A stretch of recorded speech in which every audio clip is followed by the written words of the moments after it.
Good morning, family. So happy to be here with you today.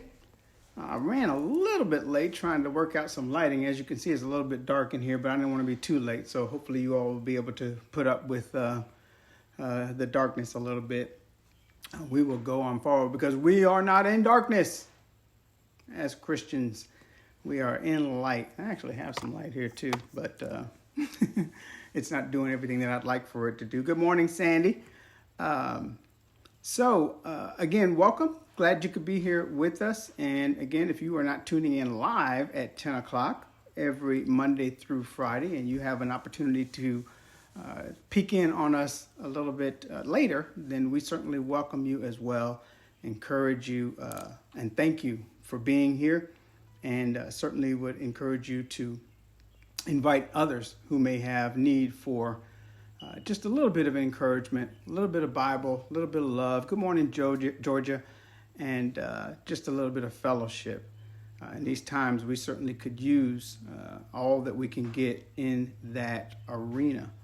This morning, I'd like for you, if you would, to prepare yourselves for a discussion that's going to take place in Job. We're going to be using the book of Job this morning as our launching pad for our discussion. And I think it's going to be a really interesting discussion because there's so much there in the book of Job, especially as it relates to dealing with just amongst the most difficult times that occur in our lives, anything that we can imagine, just as tough as they can potentially be. And it's certainly worth considering that because times like that we're going through right now are times like we've not experienced before, that no one alive has experienced before. Unprecedented is some of the words that you hear people saying. The last time something like this happened, I've heard a World War II veteran talk about it in that way. But that didn't affect people the way that it is now. I mean, on an everybody basis. And of course, there was the Spanish flu back, I think, in 1918, and that was similar. But of course, the infrastructure and the communication and the way that the world is tied together today did not exist in those days. And so here again, we find a lot of people going through a lot of things. So it's very much different than what we might have ordinarily expected. Brandon, glad to have you here. Terry, Tom, Julius, always glad to see you as well. Welcome everybody who is coming in and signing in. We're asking you to meet us at Job chapter 1. Job chapter 1. And again, I apologize for the lighting here. I've ended up in a place that in the house that doesn't have very much light, so it's a little bit darker in here.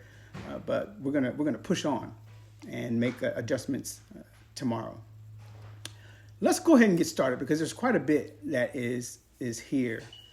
And we all know the story of Job, and this morning we'll take a look at some of the details and circumstances. Now, while it certainly can be approached from a number of theological perspectives, the goal today is really to talk about what Job did in the face of the things that happened to him.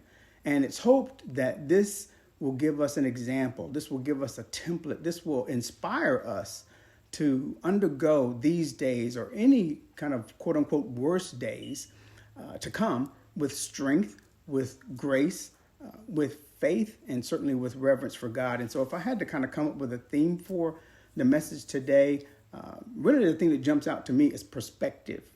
Perspective, perhaps with a subtitle of how to handle the worst days of your life. How to handle the worst days of your life. So when we take a look at the book of Job, I think that what we can find is that ultimately the main theme and the purpose of this book is to reveal that the value of God is supreme over all things, And we would also see that God is just. But the purpose of this book reveals that our limited view of the world makes God's justice sometimes incomprehensible, sometimes difficult to quite understand. We don't understand why we go through some of the things that we go through. We don't understand how God works and why he does some of the things that he does. And we don't even understand which things can be attributed to God and perhaps which things should not be attributed to God. And this is not to say that God is limited in any way. I'm not suggesting that at all. But those are some of the questions that we have during times like these. And so what Job shows us, the book and the individual, is that God is not to be cursed, but rather to be feared, to be worshiped, and to be reverenced, even in the midst of suffering. So let's get into this. And I've kind of broken this up into three little areas. And I want to start with the first 5 verses of chapter 1 of the book of Job. And so if you've got that, then certainly I would encourage you and urge you to follow along. Here the Bible says that there was a man in the land of Uz whose name was Job. And that man was blameless and upright, fearing God and turning away from evil. He had 7 sons and 3 daughters that were born to him. And his possessions were also 7,000 sheep, 3,000 camel, 500 yoke of oxen, 500 female donkeys, and very many servants. And that man was the greatest of all the men of the East. Verse 4 says that his sons used to go and hold a feast in the house of each one on his day. And they would send and invite their 3 sisters to eat and drink with them. And when the days of feasting had completed their cycle, Job would send and consecrate them, rising up early in the morning and offering burnt offerings according to the number of them all. For Job said, perhaps my sons have sinned and cursed God in their hearts. Thus Job did continually. Now, there's a couple of things that I think it's worthy of discussing with regard to this. First of all, when we see that God did this continually, I take it is that was Job's status quo. And we can talk about his possessions, we can talk about his riches, we can talk about his servants and all these things, and we can even compare them to things that people may have today. How many cars you have and how many homes you have and what your income is and your stock portfolio and so on and so forth. But clearly he was a very well-to-do person. Clearly he was a family person. He was a father, and he loved his children, and his children were successful, and they all had strong relationships with one another. And it was part of Job's habit and responsibility to consecrate his children and to issue this burnt offering for them.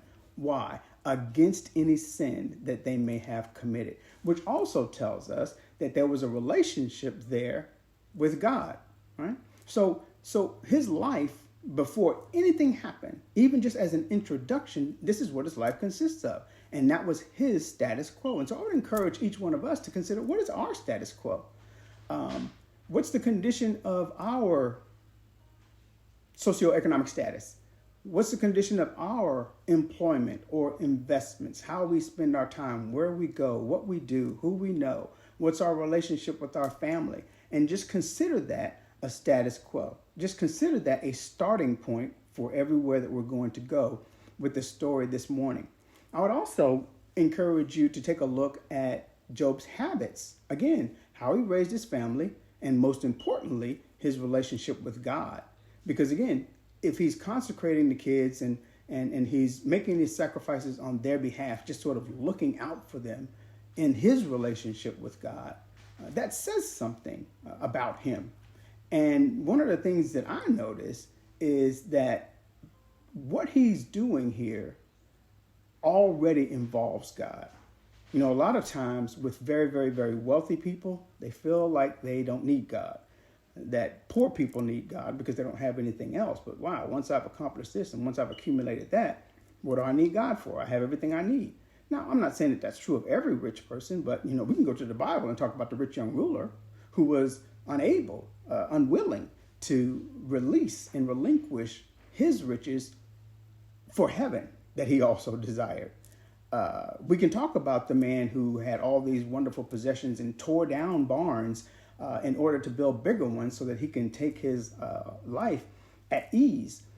And so money, the love thereof, can be, or is, as the Bible calls it, the root of all evil. So there are certain pitfalls with riches, but notice that even with everything that Job had, he had a relationship with God. And what I submit to you, family, is that his relationship with God and his habits as it relates to him doing his sacrifices on a regular basis are the foundation. That is to say, the firewall. That is to say, the house that is built on a firm foundation against troubled times. And what do I mean by that? I mean that, well, think about it this way. It is tougher to build a house in a storm than it is to go into one for shelter that is already built. And what I'm suggesting to you is that there was a foundation and a house built on a firm foundation that Job already had with God ahead of the tough times that were going to come. Welcome, Brenda. We are studying in Job chapter 1. Job chapter 1, we find ourselves in the first 6 verses, but we're going to move here pretty quickly. So that's where things began with Job. That's our introduction to him. Now, again, because we're focusing on a particular aspect of the story, I'm not going to get into the whole thing about the sons of God gathering in heaven and Satan and what are you doing walking to and forth. That's not what we're doing today. We're just looking at what happens to Job and how he handles it. So now we find ourselves in verses 13 through 22 of the first book.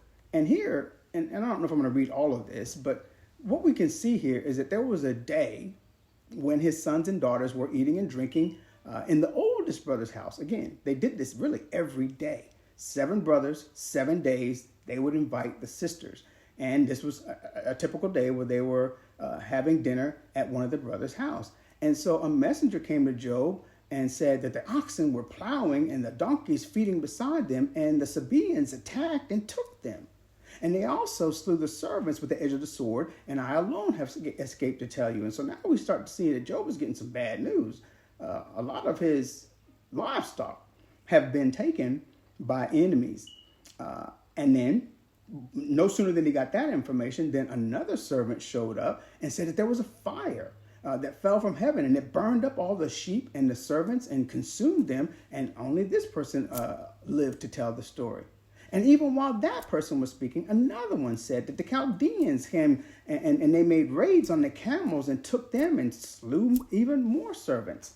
And while he was talking, another one came and said, your sons and daughters were having dinner at the oldest son's house, and the house fell in on them and killed every single one of your kids.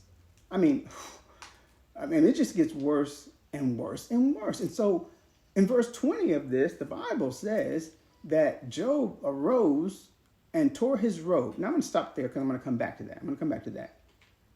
But what I'd like to point out to you is notice the tragedy. You lose everything of value and you lose everything of worth. You lose everything that you love.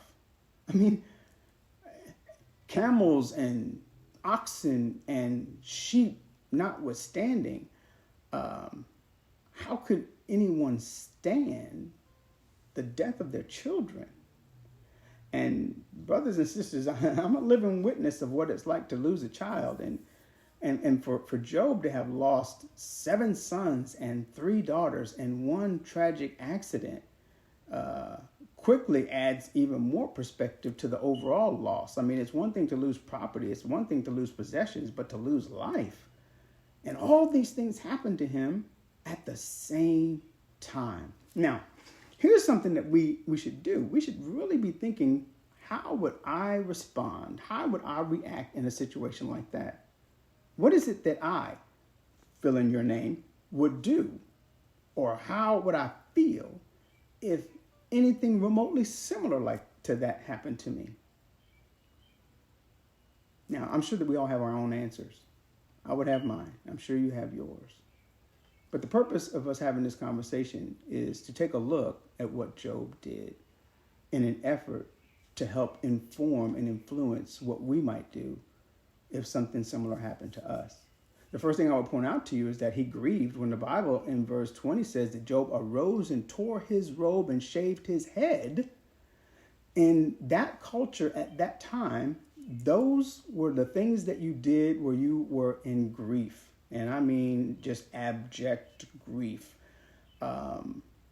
Shaving of the head was a sacrifice. It was something that was designed to indicate the deepest of sorrows, and tearing your clothes again is something that is designed to express emotion. Now, we may not necessarily do that in our culture, but grief when you see it. People screaming. People falling on the ground. People crying. Some people just run. There's just some people faint. I mean, there are any number of things that people do to express their grief. And so this is what he did. So clearly he was grieving. And so as Christians, we wouldn't ever say that there's anything wrong with grieving. It is a human response to those things that just rock us emotionally. And I tell you, when you talk about being rocked, I mean, it doesn't get much worse than what Job had to endure. So he's doing what any of us would do, and he is grieving. But notice also this. The Bible in verse 20 also says that he fell to the ground and worshiped. Now some of us might be saying, well, that's a bit counterintuitive because, it may not be the first, second, third, fourth, fifth, 20th, 80th thing that I'm thinking about in view of these things to worship. To worship. To me, that says something about his relationship with God first, but it also says something about him. How do you worship in the worst trial, the worst tribulation imaginable? I don't know. I don't. I can see the value in it. I can see the purpose of it. But is that what we do? And I can't speak for everybody. But I would imagine that most of us don't. We may get there, but it may not be the first thing that we do. Now watch verse 21. Here it says, naked I came from my mother's womb, and naked I shall return there. The Lord gave, and the Lord has taken away. Blessed be the name of the Lord. Now, what that says to me, family, is that Job had an extraordinary perspective. We get so caught up in our possessions. We get so caught up in our reputation. We get so very caught up in things that those things define us. And to suffer the loss of those things, again, the kids notwithstanding, diminishes us in our own eyes. And we feel that the world is over, that life is over if we don't have those things. But Job didn't feel that way. He says, listen, when I was born, when God gave me life, I didn't have a thing. And everything that I ultimately did have came from God. It was his to give, and now it's gone. It was his to take away. And he says, blessed be the name of the Lord. In other words, I just thank God that I was given life and I was given the opportunity to have these things. I acknowledge and recognize that I don't have them anymore, but they were never mine because God gave them to me in the first place. And if he takes them, then they're his to take. And I'm just thankful that he thought enough of me to allow me to have what I had when I had it. That's perspective. That's definitely perspective. And I think that that's something that we should all do what we can to embrace when we find ourselves in these challenging situations and these challenging times. Verse 22 finally says that through all this, Job did not sin, nor did he blame God. The lessons here are almost too big and too heavy to handle. Because here again, if it were any of us, would we have blamed God? I know people who blame God when far less happens to them. There was a very good friend of mine at one time who lost her grandmother, who she loved very, very, very dearly. Of course, we all love our grandmas. And we had a long conversation, a long tearful conversation, a long angry conversation. She was mad at God. She was mad at God. And just felt like if God was God, then he could have done something about this. And this is not unusual. I know a lot of people that get mad at God because they're hurting. I always take heart the fact that, you know what, if you're mad at God, that means you believe in God. It also means that you're expressing normal human emotions. And I get that. That's fine as well. God's got some massive shoulders. God can handle you being mad at him. It's fine. You know, don't blaspheme. Don't depart from God. Don't decide that God doesn't exist. But if you and your normal human emotions get mad with God, God can handle that. And hopefully you will come through that and you will come out of it. And I've known people who've done that as well. It's a good thing not to get mad at God and to do what Job has done. But if it happens, okay. But he did not sin. And a lot of people will go right off the deep end when stuff happens to them as well. They will jump into the deep end of the pool of sin and just backstroke it. I would encourage you not to do that at any time, and certainly not during the worst of your times.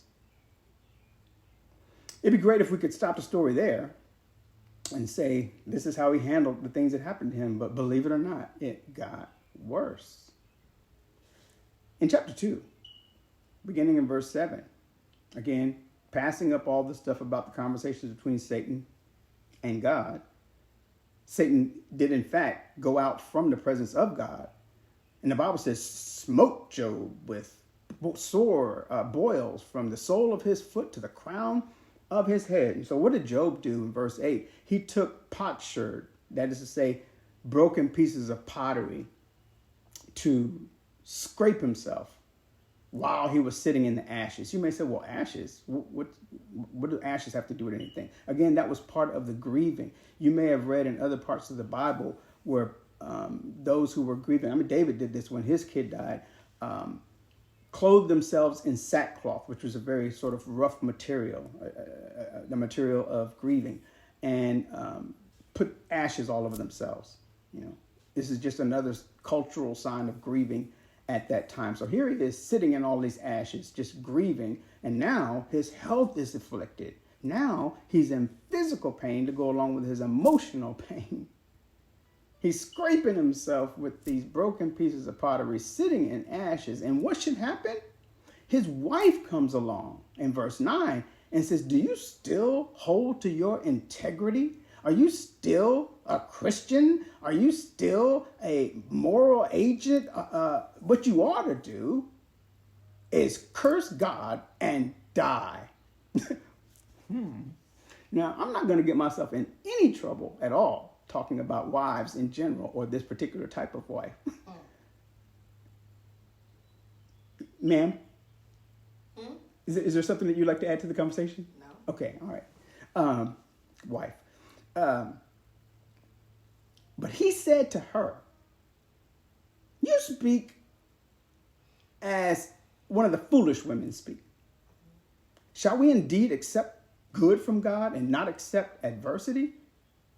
And then he goes on to say, in all this, Job did not sin with his lips. What can we learn from this? First of all, with his health afflicted, he has a response.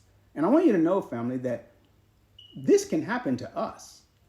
Sometimes when we have tragedies, whatever they may be, whether they're relationship involved, whether they're job involved, whatever it is that they may involve as far as what we would consider tragedies, we can become so consumed by those things that we begin to suffer in our health. Now, I'm not discounting the fact that Satan had a role here, and I'm not discounting the fact that Satan could have a role in anything that may happen to your health if your life begins to kind of circle the drain a bit.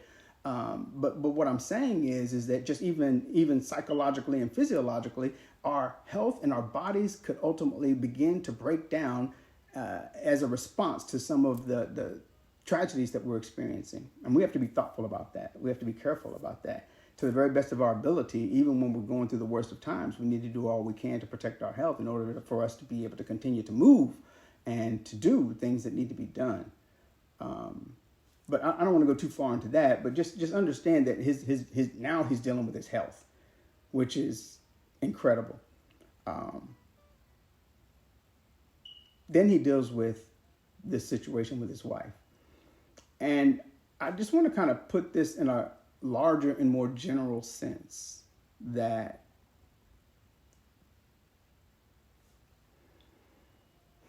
there are those who will come alongside you, and rather than being a comforting and encouraging and helping presence, will be the type that just pours gas on everything. The type that will say, how's that Christianity working for you now? How's that God that you serve working for you now? How's that Jesus that you're always calling upon working for you now? And they will put that in your face. Perhaps that directly, perhaps indirectly, perhaps passively, aggressively so. But there are those who have been perhaps skeptical of your faith that will then show up and then begin to sort of confront you with your faith. And so this is what the wife did in this situation. Do you still hold fast to your integrity? Again, are you still this Christian? Do you still say that there's a God? Do you still say that Jesus is the center of your existence? What you need to do is curse them and then die. So it's one thing to curse God, right? Why do that? But then die. Why would a wife tell her husband that you should just die? I mean, have things become so dire that all of a sudden your life isn't worth living anymore? How faithless is that? But then perhaps we wouldn't expect anything different from someone who is not a believer, someone who doesn't have God in their lives, someone who is truly lost. And perhaps they would be messengers of Satan who are just trying to nail the last nail into the coffin, who are trying to take you out.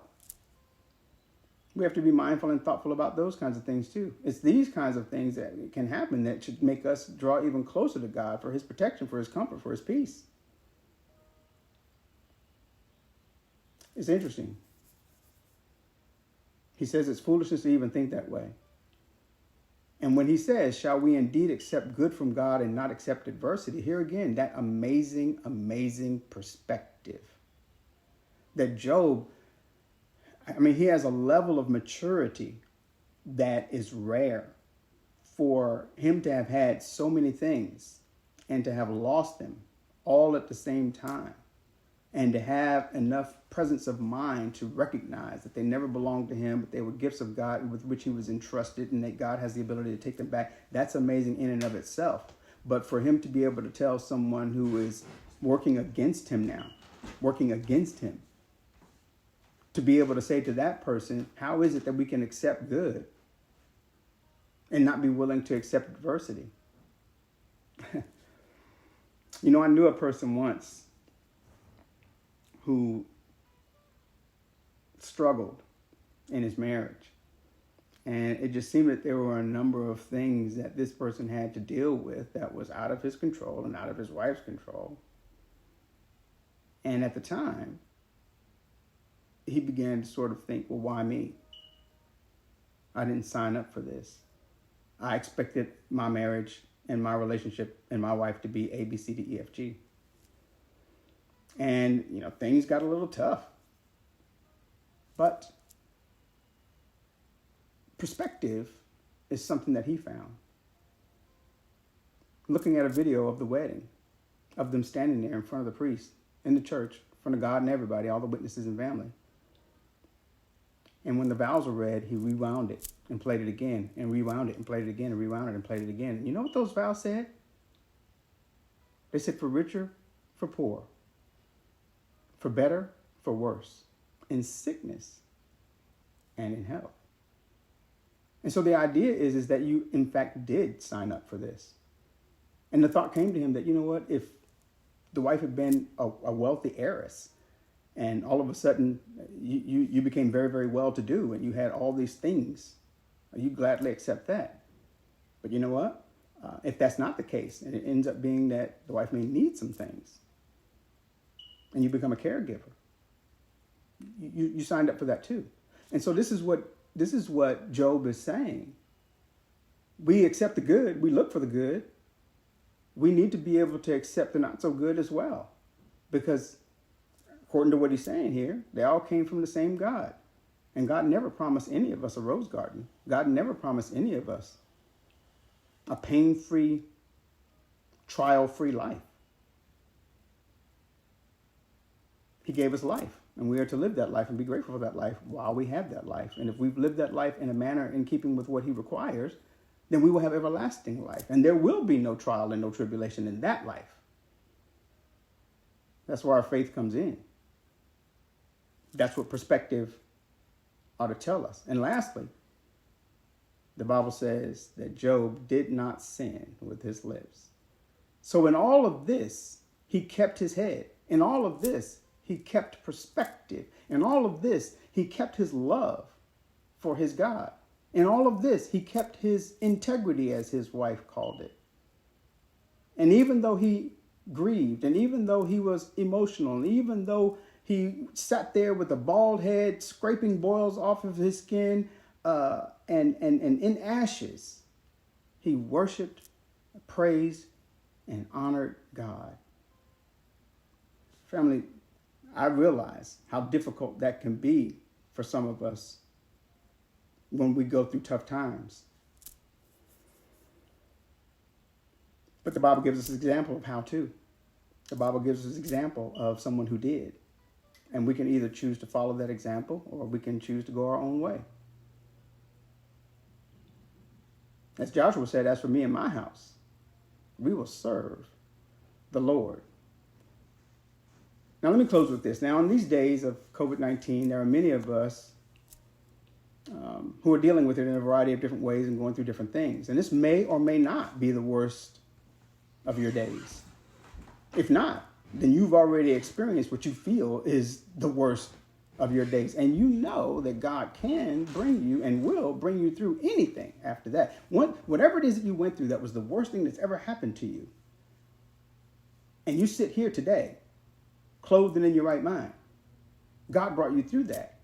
And if your relationship with God is strong, then you know that God did bring you through that. And if he can bring you through that, what you consider to be the worst, he can bring you through anything. So this, I'm not going to say it's nothing, but compared to what you've already been through, you know what that is. And if it seems that whatever you're going through today with this COVID-19 is the worst that you've seen, the worst that you've been through, then I would invite you to consider Job and how he handled himself. Use his life as perspective compared to yours. Whatever it is that you're going through, did it involve the loss of everything that you own? Did it involve the loss of everyone that you love? Perspective. And I don't want to diminish whatever it is that you might be going through, because if you're hurting, you're hurting. And that pain is real. And it's not for me to tell you that it isn't, or that you shouldn't feel that way about it because it's not as bad as someone else's. I'm not saying that at all. I'm just saying that we can all use a little bit of perspective as we try to navigate how to go through the things that we're going through. And lastly, I would urge you to consider what James said. In the book of James, chapter 5, verse 10 and 11, James wrote this. He says, as an example, brethren, of suffering and patience, take the prophets who spoke in the name of the Lord. And the allusion here is to the fact that most of the prophets were criticized, vilified, some were killed. Right? That's what he's saying. And so in verse 11, he says, we count those blessed who endured. You've heard of the endurance of Job and have seen the outcome of the Lord's dealings, that the Lord is full of compassion and is merciful. What's he mean there? What he's saying is that if you go all the way out to the end of Job, you see that everything that Job had was restored 100-fold. He got he had other kids, and those kids grew up to be this, and he had all this wealth. Everything that he had before was restored, and more so. That's what he means when he said that the Lord is full of compassion, it's merciful. That's the outcome of the Lord's dealing. So did Job go through it? Yes. But was he restored? Absolutely. Did God bring him through it? Yes, he did. And God will bring you through this as well. God will bring me through this as well. And all of us who are suffering, who call upon the name of God, we will be brought through. We must have faith in that. We must have confidence in that. We must believe that, and we must behave as if. I pray that you do. I pray that you will. And if you need any help with that, reach out. Just reach out. We'll talk. Let's get together. Let's chop it up. And let's see if there's ways that we can encourage one another. Let's look in the Word of God and see what else it has to say about our particular situation. Christianity is made for times like these. Not so much for times of plenty. Not so much for times of all being well at home, at work, at church, in the neighborhood. But for when we walk through the valley of the shadow of death. That's what it's for. That's where it's most effective. Now, let me share this with you. I'm excited about something that came to me today. And it came from something that I read somewhere. And it was talking about God and the coronavirus. And so what I'd like to do is, we do these encouragements every day. But I want to start actually a little series. A series of 3 lessons. And so we're going to start on Wednesday. We'll do it Wednesday, Thursday, and Friday, 10 o'clock right here, as usual. But we're going to have a particular subject that we're going to explore. And perhaps you have this question. And I'm going to call this God and the Virus. God and the Virus. And here's what we're going to do. On the first day, we're going to talk about, is God the cause of the virus? We're going to deal with that. I know. It's kind of scary to kind of jump into that subject, but I'm not scared. We're going to do it. And then the second day, we'll go from the standpoint that God is not the cause. Right? So we'll compare, is God the cause and what are the arguments for that? And is God not the cause and what are the arguments for that? And on the third day, on Friday, we will talk about our response to the virus. Right? How should we be responding to the virus after having studied whether God is the cause or God is not? Whether he is or whether he isn't, how should we be responding to it? So I'm excited about that study. I'm going to be spending the next couple of days kind of preparing it and getting it ready for you. So be sure to show up here, well, really every day, but show up on Wednesday, show up on Thursday, show up on Friday, and let's get into this. This is real. This is what people are talking about. And I think that we as Christians ought to be equipped to be able to understand these things, to be able to use Scripture, to be able to develop a perspective on these things, and to be able to talk coherently and intelligently and scripturally about them. So I'm super excited about this, and I hope that you are too, and that you will join me, and that bring a friend, tell people. Let's get into this thing. All right, family. We've been together for a few minutes here, and I hope, trust, and pray that these conversations are encouraging to you, that they're edifying to you, that they are bringing hope and building faith and giving confidence, and just all the people who show up, that we're building and maintaining a sense of community, a community of God. I wish you peace, I wish you safety, and I wish you blessings. God bless you all, and we'll see you again tomorrow.